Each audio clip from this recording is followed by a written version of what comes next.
What's going on, Shady people? ShadyPenguinn here, bringing you another episode of Shady Pokes. This is episode number 8, and before we get started, if you can, show some shady love to that like button right below this video. Remember, if this video reaches 1,100 likes, I will keep 2 Pokemon videos a day coming your way. That is what I say. Now, today we are going over Cofagrigus, a Pokemon that I love so very much. I know a lot of you guys weren't here when I was opening packs, but I remember I had opened so many of these.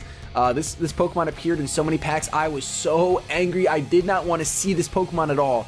Not at all. But then when X and Y came out, I absolutely loved his sprite, and I've always loved the design of this Pokemon, but I just could not stand it when I was opening packs. So just a random little shady fact for you guys. But we're going to go over, like I said, last time we covered Mega Scizor, and if you want to watch that, just check out the playlist. I have a bunch of Pokemon in this playlist. I'll be adding a lot more too.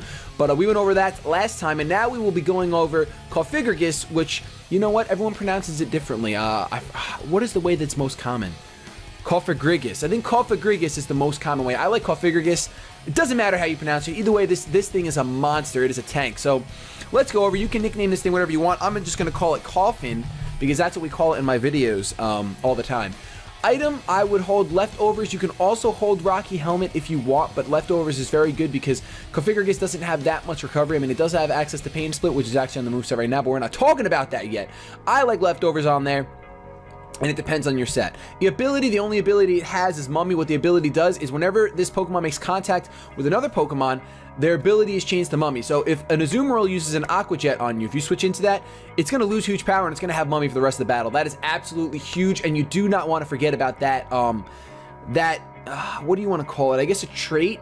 That's just like that's an amazing ability for him to have because you can shut down a lot of Pokemon when they lose their abilities. You have to notice this Pokemon making contact with this Pokemon.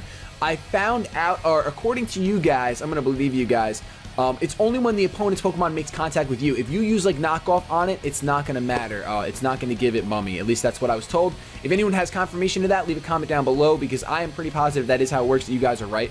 We're going to go over the moveset really quick. Will-O-Wisp is a staple for just about every ghost Pokemon except Gengar, so you're going to want to carry that. It's always good to be able to get some residual damage off, especially when you're a bulky Pokemon like this. For the next, you can see that this moveset's actually a little different than the one that I've been using just because I touched this one up. Let's make you shiny really quick. I love your shiny design. There we go.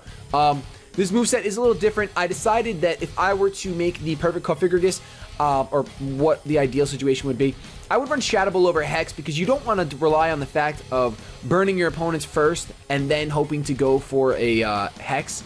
Because what if you want to just go straight away for a Shadow Ball? What if your opponent has only 2 fire Pokemon left? You know what I mean? There's situations where you know they're not going to be status, and to give up that 15 power, you know, now that I'm thinking about it, because Hex is base 65 and it doubles.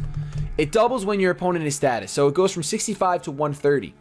And then it gets stabbed, so it goes to a ridiculous amount. It goes to 195. Whereas Shadow Ball is base 80, and it goes to 120. So without the status, you do lose a lot of pack behind it if you're running Hex. But if you feel like you want to run Hex instead, you know what? Go for it. I think I might have just convinced myself to run Hex over Shadow Ball just for the simple fact that that's a lot of power to get when they're status, and otherwise you don't use it. You just don't, you know, you're not going to go for it. You're going to status them first. If he has an Arcanine out, you shouldn't even be in there. You're just going to knock off and Pain Split. That's all you're really going to be able to do. Speaking of that, next move on mine right now that I've been using in my videos, I've had Infestation. I don't really think it's been that hasn't had a payoff really. So I would definitely run Pain Split because Cofagrigus doesn't have that much HP as far as base HP goes. What is it? It's base 58. Like, he doesn't have a lot. So he'll be able to, it won't be able to take as much as he could. That's why he doesn't fully take advantage of Pain Split like other users do. But it's still pretty much worth it. It's another form of recovery, and he can take a hit really well. So you can feel it out. That's up to you really if you want to run Pain Split. I probably would. It's better than Infestation, I think. Or what you can do is if you don't want to run Pain Split, you can throw Shadow Ball right here, and you can pack both Hex and Shadow Ball, which is actually what my current Cofagrigus runs. It has Shadow Ball and Hex. Not that you need that. You could always get some coverage on there, but we got to remember, this is a defensive set. You don't want to try to get really crazy with coverage, like running Dark Pulse or grass, energy ball, grass knot, stuff like that. You don't really want to worry about that kind of stuff because it is a defensive set. If you want to run an offensive set, that's a completely different story where you can run it on Trick Room and you can have that coverage. You can go Trick Room, Shadow Ball, Energy Ball, and HP, I don't know, Ice or Fire, whatever you would want. But actually HP Fighting, I should say. HP Fighting.